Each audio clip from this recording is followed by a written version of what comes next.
Avez-vous déjà reçu un appel de la part de quelqu'un que vous ne connaissez pas? Ou cliquez sur un bouton Accepter sur Internet sans lire les modalités et les conditions. Il se pourrait que vous soyez en train de transmettre des données personnelles à d'autres sans le savoir. À l'heure des big data, les données personnelles sont de plus en plus faciles à collecter et des opportunités commerciales immenses découlent de cette réalité. Mais il y a l'envers de la médaille. Des affaires de fraude se produisent tous les jours et c'est un problème que les membres de la CCPPC veulent résoudre pendant la saison politique. Johnny Ng, un expert de haut niveau de la technologie de l'information et membre de la CCPPC, originaire de Hong Kong, demande de nouvelles lois sur la protection de la vie privée.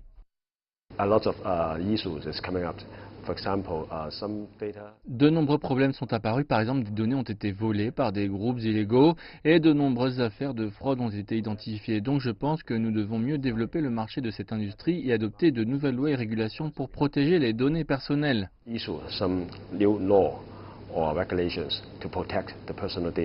Une étude effectuée en 2016 par la Société chinoise de l'Internet montre que 84% des personnes interrogées ont admis avoir déjà souffert d'une forme de vol de données.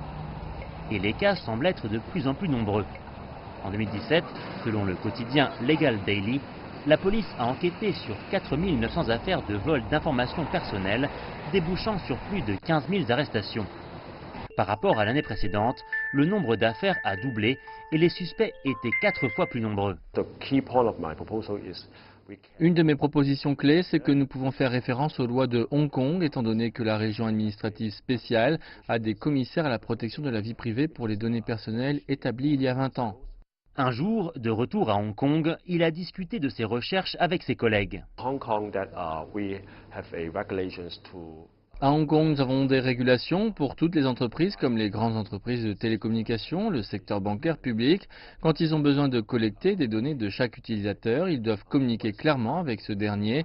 Par exemple, vous ouvrez une carte de crédit, l'objectif est très clair et vous dites à l'utilisateur à quelle heure les données seront effacées après l'usage.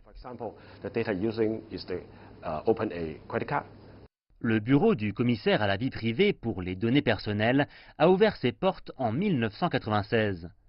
Les gens qui subissent des dommages peuvent demander une assistance légale au commissaire. Dans les cas sérieux, le commissaire peut lancer des enquêtes formelles.